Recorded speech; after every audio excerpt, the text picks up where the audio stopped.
Morning everyone, me again. Just wanted to give you another update on the Mercedes Sprinter extra long wheelbase that I've got in, due for completion at the end of March. It's all come along quite quickly compared to the last video.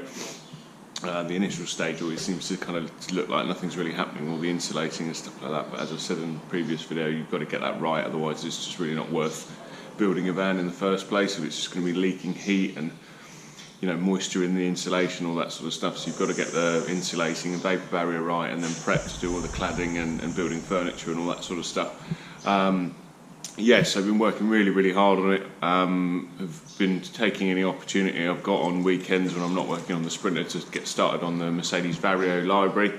I'm going to do a separate video on that. Made a slightly annoying discovery that the ply fiberglass walls that make up the back of the bus, not that I've actually shown you it yet, they're all rotten, which is a nightmare. Basically, I had a boat builder come and have a look, and he basically told me you'd have to patch it up or replace the whole back. So I've replaced the back of the body with aluminium. So you expect another video on that. Essentially, it's now a Mercedes Vario library Airstream is what it basically looks like. But yeah, the weather's not helped. Anyone in the UK will know we've had 2 storms in the space of the last month, so it's been raining constantly, so it's taken ages to get anything done. Got Bear cushied up on the sofa there. Puppy.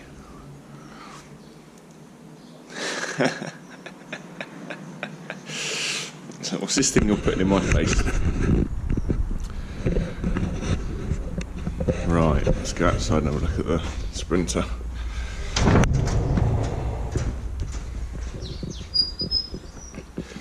So, I don't know if I fully went through the layout of this one, but I've already treated all the wood prior to staining and varnishing it, so it will not stay like that. As much as it looks quite funky, it's not done yet. So all the wood cladding is going to be treated with various wood stains and all quite heavily varnished. So the end result of this van should be pretty amazing, to be honest. So yeah, the layout is basically there's a 1800 by 1200 double bed at the rear. There's going to be a curved piece of timber coming up here, something quite decorative, meeting the ceiling, with a large sort of essentially rear bulkhead basically, but the opening there is going to be a really pretty fold down window, internal window obviously, so you'd need to open the back doors to use it, but the idea is that it's going to open downwards, and I'll have some ropes coming through this wall that are clipped on, so essentially you've got to do is unlatch it and it will fold down and act as a really large, almost external table essentially. So if you're sat in bed, you could have cups of tea and you could have some food out and just sit there all day and really just enjoy the view that you've got at the back of the van. And then underneath is an 175 litre tank, and then we've got the IMAS boiler sort of poking through. You can't really see it there, poking through the wall there. So all of that left section is going to be boxed in. There's no point cladding it because it's going to be boxed in. Obviously you want to save weight, and the idea is that there's a tunnel essentially running through underneath the bed with a door on it here, allowing you to completely ram it full with loads and loads of bags and all sorts of stuff. So if you're going on a long trip, you can really have no worry about luggage space. And on the right hand side will be, as you can see, all the wiring's come out. There's going to be batteries there, and all the various inverters and fuse boxes for the leisure hookup and things like that. The idea is that there's a bit more space on the right there because the batteries aren't going to take up as much space as the tank and the water pumps and stuff like that. But obviously I need space to do all the wiring and stuff, so I'm going to probably hang on and do that in a couple of weeks' time once basically the inside's all finished. The client bought this lovely copper sink. It is pretty enormous, to be fair, for a van, but I think once it's all done it will just make it feel even more like a home on wheels. Having a tiny sink in my van is fine. It's done me well for the last 2 years, but it's not that great if you want to have a lazy weekend and not do all the washing up straight after you've used anything. So yeah, having a big sink will be pretty cool. I think it's 550 by 450, and then it's about nearly 25 deep. That's really big. We're basically going to have, just to give you an idea of the layout, so the front seats will be on swivels. There's going to be sofa coming out here basically, and then sort of curving out to meet the sort of shower cubicle essentially. So this will have a worktop on it that carries on round to where the sink is. This section here will essentially fold up against the wall to act as a shield for the window, and also to hide it basically. So you'll have a huge worktop space on the top there. So there'll be a permanent piece of timber here with it hinged that will fold up. The shower mechanisms will be on the wall within the actual cubicle itself. The cubicle is about 83 centimeters tall, give or take a few mil. So it's a really good size. Even it's not like you're standing in a bucket on the ground. It's going to be a really, really lovely shower cubicle just with that up, and there'll be a kind of square copper rail I'm going to bend and make that fits on the ceiling, so you can just literally just click on a shower curtain. We've got these really lovely kind of almost like tarnished metal shower panels going. This one's like sort of red bronzy sort of colour with just a ceramic tray going in. It's 700 by 900. And then the idea is, on this side, you've got obviously sink and everything there with loads of storage underneath. And then here will be the oven. Underneath will be just a little bit of storage, maybe for pots and pans and things like that. And then the worktop essentially is going to flow all the way around, but there's going to be a lovely curve in this worktop. The main thing with this van is that it's got to be functional, but also it's got to be really pretty. Hence all the different woodwork and stuff like that that's going to be going on. There's going to be timbers going across the ceiling, as that one is there. And then there's going to be some really cool sort of cork on the wall here, and then on this wall here until about here as well, and then it will tongue and groove all the way over into the doorway, and we're going to have an internal door as you open the sliding door basically. So that is my next kind of mission really before doing anything else. But yeah, so the worktop will flow around. There'll be a cupboard there, drawer there. That space will be where there's heaters, pipes coming from the Propex HS 2000 that's going to be under here. So there'll be a heater going through there and a little outlet in the top corner of that cupboard. So the cupboard door will be a bit smaller, but the storage space will be quite large in there. And then basically the hob, there'll be another kind of the same material as the worktop that's on the top will be here, essentially with the hob on it, a double LPG full-size 2-burner hob with the worktop carry on over it with a hinge on it. So essentially you'll be able to lift that up to get to the hob, and that will act as the splashback and avoid you getting all sorts of grease and just water splashing if you're boiling water or something silly like that. With most likely copper sheeting around on the inside of there, and then on the underside of the worktop as well. And then the idea is to carry the worktop over, and we've got a really lovely port barrel, wine barrel, that essentially I'm going to try and build in a CRX 110 Dometic compressor fridge into the barrel basically, so that you would open it from this side and have the curve of the barrel and the lid essentially on top of it that's built into this worktop with this lovely flowing timber worktop meeting it.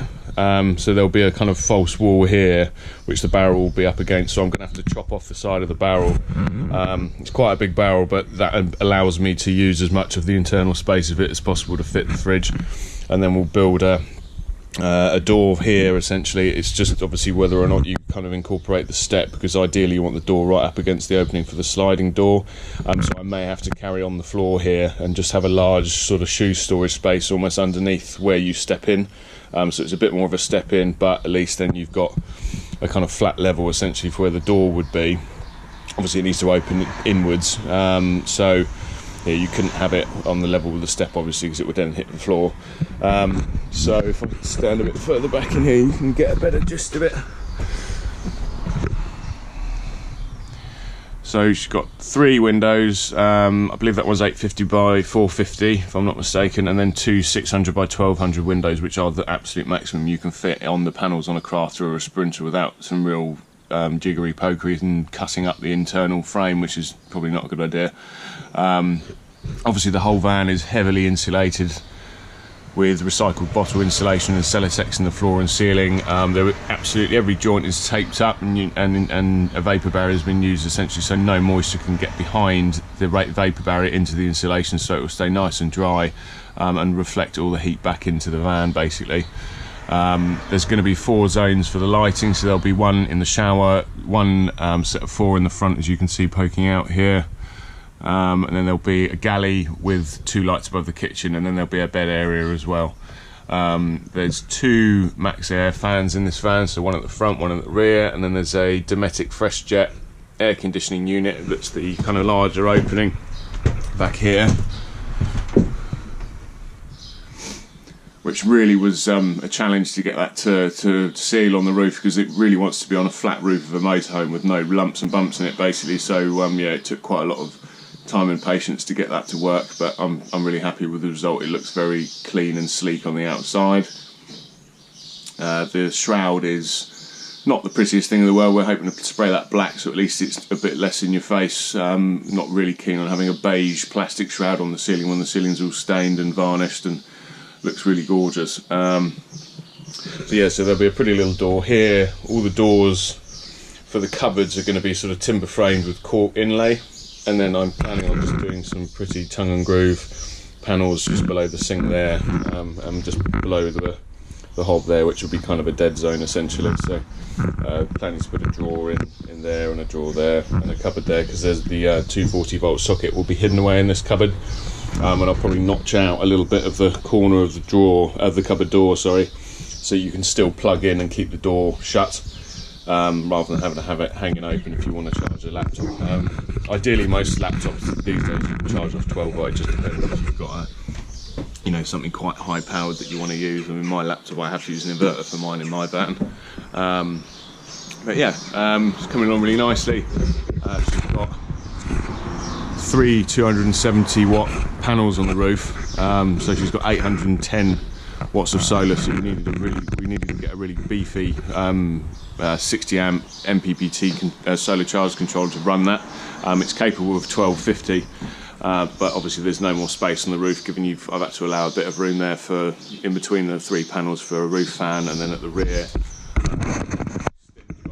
probably see, you've got the Fresh Jet and the other max air roof fan up there.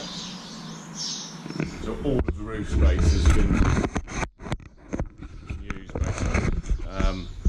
Yeah, I mean, I don't think we could have possibly got any more up there really. 810 watts is quite a lot in my opinion. I've got 2 of the same panels on my van, and in the summer, I can use absolutely everything. I can run a toaster on the inverter during the day when I'm in sunlight.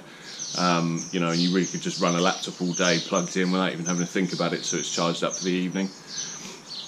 And yeah, the weather's not helped recently. Obviously, like I said, anyone in the UK will know it's been so wet and horrible. I'm lucky I've got an outside covered space to work on, but the wind has been ridiculous, so it's been blowing in on me the whole time. So you're constantly trying to sort of juggle what to do when the weather permits, basically.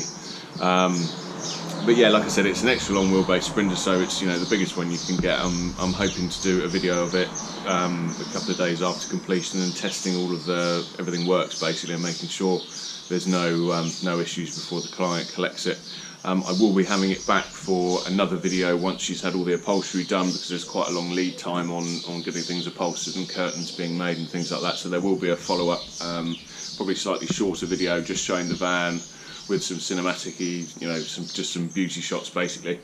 Yeah, it should be mega. She's got a real eye for the way she wants the van, and we're quite in line with the styling and things like that. So it's going to be like a really cosy English cabin basically, with some kind of sort of foreign touches, you could say. I'll quickly show you now, before I do a proper video, I'll quickly take you up and show you the library bus.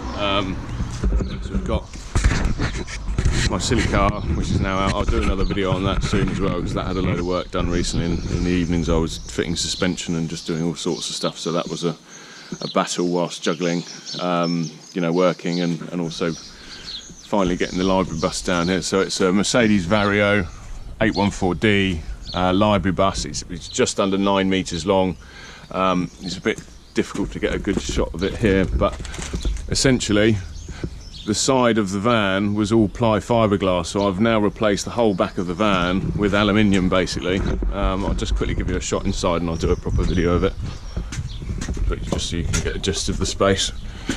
So this door will be going, the air system has been removed, so it is absolutely massive in here.